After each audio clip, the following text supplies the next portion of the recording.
గసగసాల పాయసం చేస్తున్నాను. దీనికోసం గసగసాలు బాగా సిమ్లో పెట్టేసుకొని మంచి రెడ్ కలర్ వచ్చేదాకా బాగా ఫ్రై చేసుకోవాలి.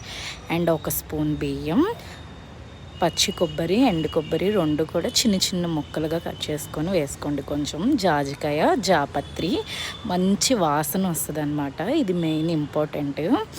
ఇలా గసగసాలు, బియ్యము అన్నీ వేసేసి మొత్తం బాగా మిక్సీ పట్టాలి. ఎలా అంటే చాలా మెత్తగా అయిపోవాలన్నమాట.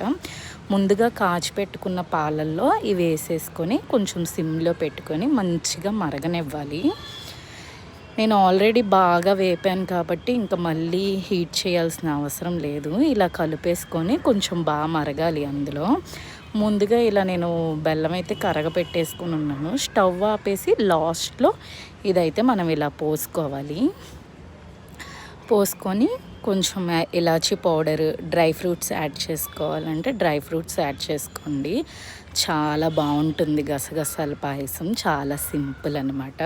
ఇది మనకి హెల్దీ అండ్ మంచి నిద్ర పట్టిద్ది అనమాట. గసగసాల పాయసం వల్ల healthy, tasty and good for health. చాలా బాగుంటుంది. ఒక్కసారి ట్రై చేయండి గసగసాల పాయసం.